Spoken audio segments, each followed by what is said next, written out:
Hey, everybody, welcome to Digital Connections. As you know, we bring in expert advice to connect you with the services and resources to build a successful business and ultimately to create the life of your dreams. This show is for entrepreneurs, business owners, and anyone interested in running a side hustle to their current 9 to 5.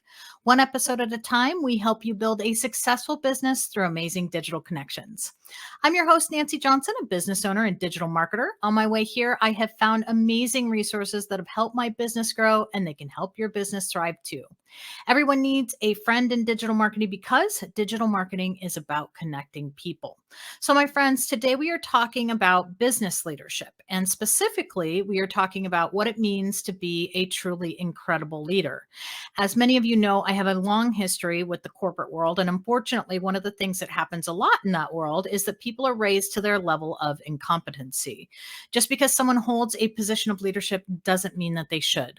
And oftentimes, that leader has found themselves there because the leaders that put them there do not understand what actually makes a good leader, and they have been chosen for the wrong reasons. Honestly, I think it's probably just as uncomfortable for most of the people that end up in those positions because oftentimes they are battling with imposter syndrome, which seems to make them more prone to worse mistakes, and they start to use unfounded tactics to try to gain control and respect that they believe their position deserves. And as my next guest has said, anyone can lead. In fact, everyone is leading someone, somewhere right now.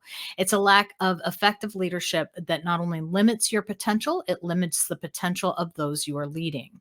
So, how do we recognize great leaders? And most importantly, how do we ensure that we are leading well? Because the real question is not how to make someone else effective through your leadership. The real question is, are you able to effectively lead yourself first? And as my next guest is just the right guide that we need for this journey because he is a black belt in this area. He is John Terry, owner of Black Belt Leadership and two-time Martial Arts Hall of Fame inductee. John brings years of black belt experience to helping people, young and old, discover and develop the black belt leader within and lead themselves with black belt excellence.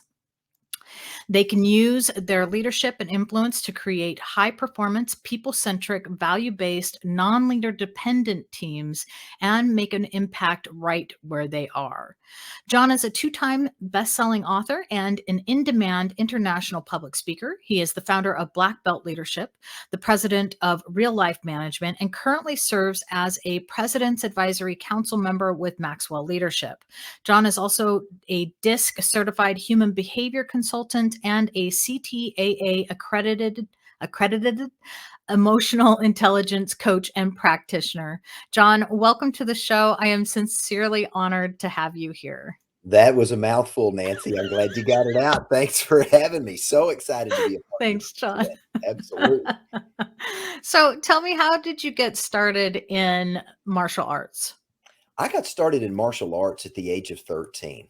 My parents relocated from a big city to a small town, and Dad kept building this up that I was going to get to be the small town somebody instead of this big town nobody, never getting to play sports, never getting to do things I wanted because there's 100 kids on the team. So we're going to this little small town, and I thought it's going to be great. So we move, go to this new school, and sure enough, I became a somebody. I became the target of every bully in school. And after about 2 or 3 weeks of that, I told my dad, I don't care about your new job. I want to go back to the big city and be the nobody. Well, Dad said, I'll fix it. I thought he was going to go talk to the principal, and the principal bring the boys in and it'd all be over. No, Dad drives me downtown to this little hole in the wall martial arts school that up until that point had never taught a child. They only taught adults. I was the only teenager in the school at the age of 13, soaking wet, 75 pounds maybe, little skinny, scrawny kid. And I walk in and everybody, there's this giant of a man. And I thought, my God, my dad's put me in here to die. That's the first thought I had. And the instructor, my dad was a furniture salesman. My dad had sold him some furniture and he knew my story and was willing to take me in. And he said, John, I'm glad you're here. He said, we've got a new girl that just joined our program and you're just about her size. And he points in the corner and there's this beautiful girl that looks like she stepped out of a Sports Illustrated swimsuit model. competition. And I thought, oh, be still my heart. Well, little did I know she was there to learn self-defense because she'd come out of a bad relationship. Oh, So the standing joke at my house became this, Nancy, that my dad was paying good money for me to get beat up like a girl 3 nights a week so I could learn to defend myself. But the funny story is once I learned to fight like a girl and I learned to defend myself, the bullying at school stopped. So mm, it kind of became this quest and this journey for me that at the age of 13 I found, and here now many, many years later, still pursuing and absolutely love what I do.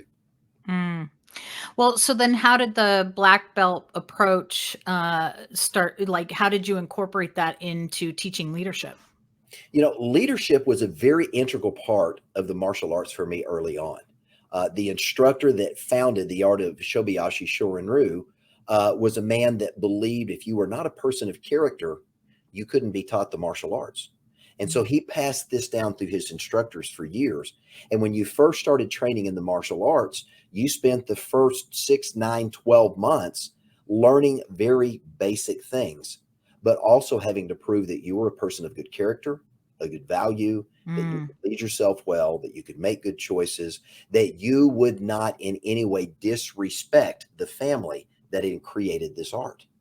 And out of that came this incredible quest for leadership and learning and understanding that if I wanted to grow as a martial artist, I first had to learn how to grow myself.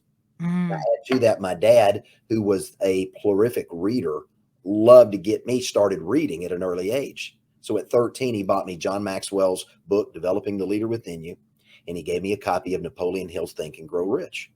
And dad told me, he said, if you read this book and write me a report, I'll give you some money. Who doesn't love money when you're 13 years old? So I started reading, fell in love with these authors and many others that my dad and others introduced me to. And that became my personal journey. And leadership mm. has essentially been a part of my life from the time I was 12, 13 years old and growing up. And I can't remember a time in my life when I wasn't learning something about leadership. Right. Well, and I noticed, a lot of what you teach is that you have to lead yourself first in order to be able to really effectively lead anyone else. And it sounds like that is the primary basis too for what you ultimately learned in martial arts. It sounds like without that, martial arts is not effective. Yeah. Well, I mean, Yeah. in anything in life you do, you've got to learn to lead yourself well. If Mm, you want to position yourself as a leader and you mhm, can't lead yourself, what's mhm. the example that you're putting before everybody else around you? Dr. Yeah. John Maxwell, who's now become one of my personal mentors, one of the things I've heard Dr. John say over and over again is people do what people see. And if you're Mm, not leading yourself well, you're not making good choices, and you're not modeling what it means to be a good leader, folks that are going to follow your example are going to become rotten leaders just like you. mm. And that's a Yeah. recipe for disaster in any organization. It is. Yeah, absolutely. So, one of the things that I did not mention in your bio, but you have authored 7 books on leadership so far. Which of these has had the greatest impact and why? The greatest impact I've had up to this point, Nancy, has been with a book I authored in 2020, which is really kind of the pinnacle for the Black Belt Leadership brand. And it's called Black Belt Leadership 101. And in that book, I take the time to explain that if you truly want to be a black belt leader in life, you truly want to have the opportunity not only to learn to lead yourself, but to effectively lead others and live a life not just of success, but significance. There are 10 essential elements that you've got to learn to embrace in terms of being a leader. And so I Mm, take you through a journey in this book of what I call earning your way to black belt in leadership. So everybody mhm, starts out as a white belt devoid of knowledge. And as you go through each chapter, you're gaining mastery in a specific area of leadership. And when you mm, get to the end of the book, you've learned the 10 essential things that, if practiced and lived out in your life, you ultimately become a black belt leader in life. how neat. Now, do you have programs that also bring people through this process? I take it I that's do. Yes. exactly. Yeah. I've actually, the book itself is designed, and I wrote the book intentionally to be a book that an individual that wants to grow people in their organization can use. And so Mhm, the back of the book has a facilitator's guide built into it. So as you're going through each chapter, it can become self study if you're reading it on your own, Or Mhm. if you're doing it in a group setting, then you can have group discussion Oh, around cool. what you're learning in each of those Mhm. chapters. I've also gone on to develop a master class around that, over 40 Mhm. hours of video training on what it means to be a black belt leader in life. And that's available at beablackbeltleader.com for anyone that wants to go through and truly go deeper than what you're going to get in the book. Cool. So, in that book, then when you're talking about those 10 steps, would you share them with us? Be happy to. Yep. Okay. So it's an acrostic that I created around the word black belt. So the very first principle is belief. If you don't believe there's a black belt leader within you, you're never going to develop and deploy it. Mhm. And whatever you want to achieve, if you don't believe it's possible, it's never going to happen, because you can only achieve what you believe. And so it starts out with teaching the belief of what it means to be a black belt leader, to believe in yourself, to believe in your calling and what it is you're passionate to do. From there, Mhm. you move to the area of L, which is learning. Once you believe in what it means to be a leader, you've got to cultivate and learn how to lead yourself, how to lead others, and effectively grow other people. Because the role of a leader is to replicate other leaders. Things reproduce after their kind. Corn reproduces corn, Mm. oats reproduce oats. Leaders should reproduce leaders. We Yeah. move from there to A, which is accountability. And if you're going to be a leader, you have to be accountable to yourself. You have to be accountable to your calling. You have to be accountable to your people. From there, we move into the C, which is learning to be an effective communicator. If you cannot effectively communicate what it means to be a leader and share information, knowledge, and wisdom with those that are following, there's a disconnect in from what's in your head and what's coming out of your mouth. And as a result of that, that's one of the biggest hurdles that leaders Oh, have, it is the is. inability to effectively communicate. From there, Mhm. we move to the letter K, which is kinetic. A leader is a person of action. And you can't say you're leading and never take a step and get into that uncomfortable place where growth happens. Leaders Mm. go first, they show the way. The leader's the man that picks up the machete and walks into the jungle and says, there's no trail here, but we're going to make one. They look at the mountain and say, I don't know how we're going to get there, but we're going to climb this way. That's what leaders do. From there, we move into the letter B for belt, and that's boldness. A leader has to be bold. They can't be passive. They can't be shy. A leader has to be the person that stands out in front of the crowd and says, this is the way we're going. Follow me, and this is the path. And so Mhm. that boldness allows people to have confidence in themselves, confidence in their leader, and confidence they're actually going to get to the end of the journey where the leader says they're taking them to go. Mm. From there, Mhm. we get into the E, which is equipping. Again, the job of a leader is to work himself or herself out of a job by teaching other people to effectively do what they do so they can move on to the next task, the next goal, the next objective for them. So, as a leader, we should be constantly equipping ourselves and equipping other people to lead. From Mm. there, we move into the L, which is loyalty, and understanding that as a leader, we have an obligation to be committed to the people that we serve, committed to the cause that we're pursuing. And there's loyalty there, meaning that there is no disconnect, there is no incongruence between our saying and our doing. And we Mm. do exactly what we're going to say that we do, so that we are men and women of character and value, that people can believe they're going to do exactly what it is they say. And then Mm. the letter T is transformation. If we do all the things we've done up to this point, we're going to begin to see our lives change. We're going to begin to see the lives of the people around us change. And this is how we bring forth that transformational impact in the lives of an organization, in the lives of individuals, in the lives of a community, a nonprofit group, a church, whatever it is.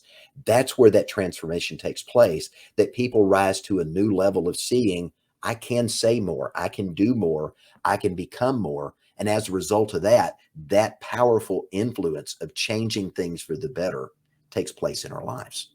And Mm. then the very last character quality, that 10th one that you get into, is a concept in the martial arts we call mushin. Now, mushin is an Oriental word that literally means no mind. And if you learn to be an effective leader, you get to the point in your leadership journey that you don't have to stop and think, what would a leader say? What would a leader do? Because you've internalized it in yourself. And when you Mm. internalize it in yourself, you know what a leader should say, what a leader should do, how a leader should act, how a leader should perform. And at that point, you simply show up as the leader you have become. And you no Mm. longer have to think into what you're doing. it just becomes a part of your essence and a part of your being. That's when you truly experience what it means to be a black belt leader. I love that. I was reading a book and they were talking about a study where they had kids dress up in doctor's coats and in coats, right? They told one group that it was a doctor's coat and they told another group that it was a painter's coat. And the kids in the doctor's coat, they then, started questioning them as if they were doctors and they were just, they became this doctor, right? But the kids in the painter's coats did not have the same they didn't have the same concept, right? That's right. And ultimately, as we go through and we wear this coat of leadership Mhm. and it becomes that, and we automatically start bringing out those characteristics that are inside of us already.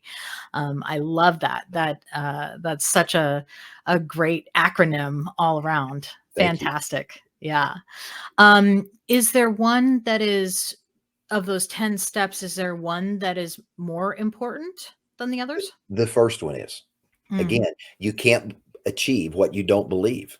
And if you Mm. don't believe there's a leader within you, it's that mindset that you've got to have, that if you don't believe you've been called to lead, you're never going Mhm. to lead, or you're Mm. going to deal with, as you said earlier in your opening, imposter syndrome. You're going to deal with that procrastination because you don't believe you have what is necessary to go lead an individual, to go lead an organization, to go lead a family.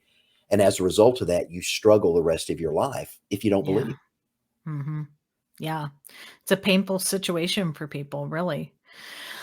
So if listeners, so I'm a huge proponent. My listeners know I'm a huge proponent of mentors. In fact, I kind of believe that anybody in business, well, maybe just generally in life, that everyone should have a mentor. And you mentioned that Dr. John Maxwell is one of your mentors. But do you have a greatest mentor in your life, and what have they taught you?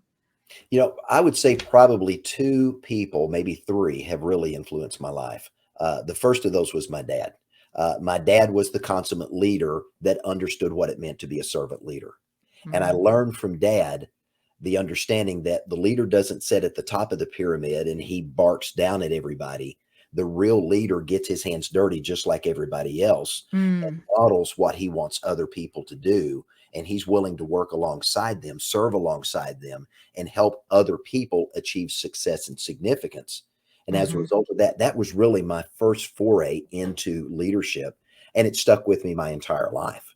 Probably second to that would be Dr. John Maxwell, and having the opportunity over the last now 7 years, to have Dr. John pour into my life 2, 3, 4 times a year. Who doesn't want to learn from the foremost authority of leadership in the world? Right? And then probably my third most influential leader was the founder of Real Life Management, Wayne Nance. Wayne, for 34 years, has been working in the area of human behavior and learning and understanding how our behaviors, how our thinking, and how our stinking attitudes can get in the way of making us an ineffective or a rotten leader has been extremely valuable in my own personal journey of recognizing where I can stray and not be as good as I should be as a leader, or not as effective Mm. as I should be.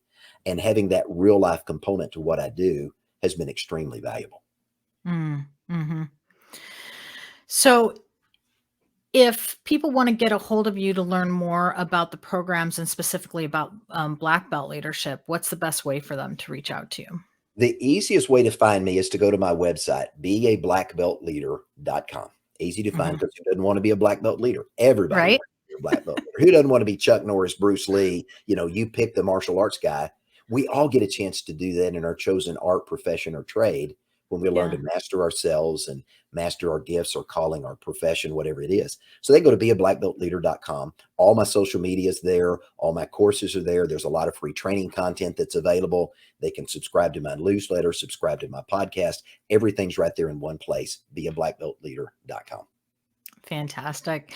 And I also, you mentioned it briefly with your mentors, but the real life management Mhm. company as well. You have so many great things that you are involved in, and so many great concepts along with materials that people can leverage to help them along in the journeys of. And we talk about mindset a lot on the show because it's such a vital cornerstone of running an effective company, of running a successful company, and feeling successful yourself.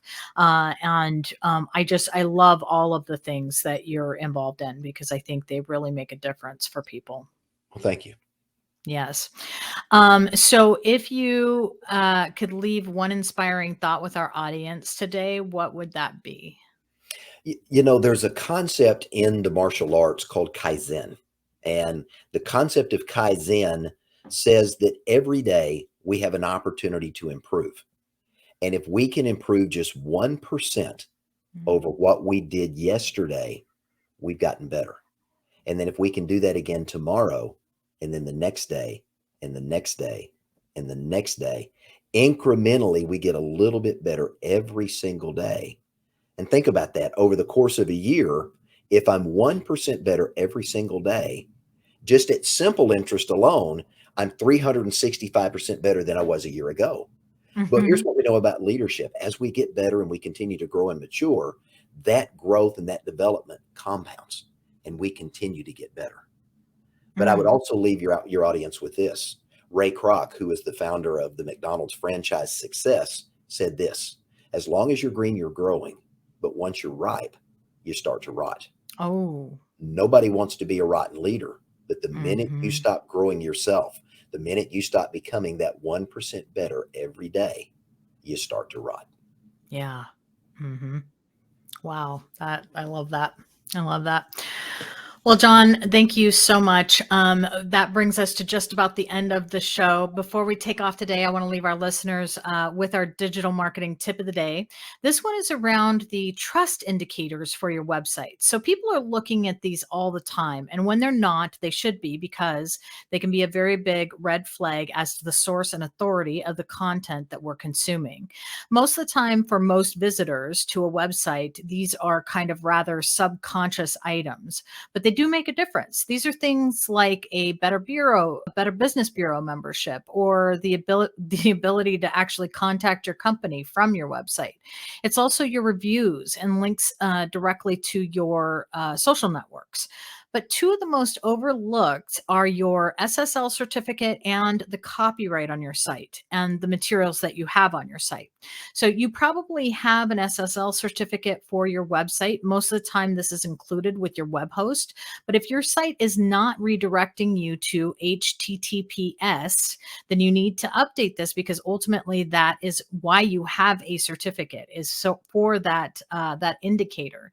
And as for the copyright, make sure that you're updating this yearly. And if there are any changes made to the content on your site, say a downloadable PDF, make sure that the date is updated on those too. This is also an indicator that your content is not outdated and that you care enough about your website to keep the content fresh, which is a big deal to Google, and will also make a difference in how easily people can find you on Google. With all of the online fraud that goes on these days, consumers are becoming more and more educated in how to spot a valid website and who they interact with or buy from online. Trust indicators play a critical role in those decisions. When you consider that you have approximately 7 seconds, if that, to make an impression, any help that you can get in helping people make that simple decision to stay on your website is money in your pocket. So a huge thank you to my guest today, John Terry with Black Belt Leadership. You can find John at beablackbeltleader.com. Please make sure to follow us, subscribe, and like us wherever you get your podcasts. You can find this episode and previous shows, along with contact information for all our guests and for me, on our website at digitalconnections.us. Have a great week and tune in next time for another amazing digital connection for your business.